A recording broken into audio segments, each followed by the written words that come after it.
Bonjour, on va s'intéresser aujourd'hui à la façon de calculer le coefficient directeur d'une droite quand on vous donne les deux points A et B avec des coordonnées dans un repère.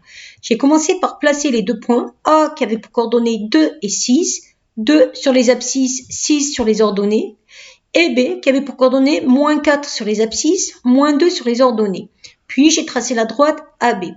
Je constate d'ailleurs que ces deux points n'ont pas la même abscisse. Ça veut dire que je vais pouvoir appliquer la formule du coefficient directeur qui est égale à la variation des y sur la variation des x.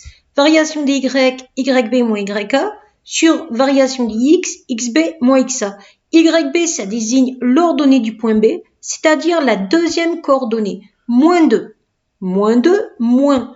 Yk désigne la deuxième coordonnée du point A, c'est-à-dire 6.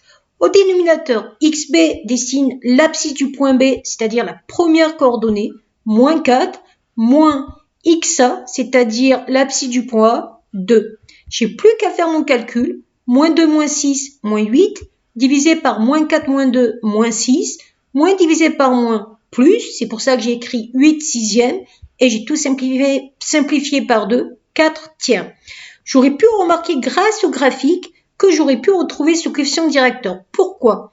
Je pars de B, j'arrive à A, je me rends compte que pour faire ce mouvement, me déplaçant le long des axes, je me déplace de 1, 2, 3, 4, 5, 6 sur les X, 1, 2, 3, 4, 5, 6, 7, 8 sur les Y. Donc la variation des Y sur la variation des X est bien de 8 sur 6.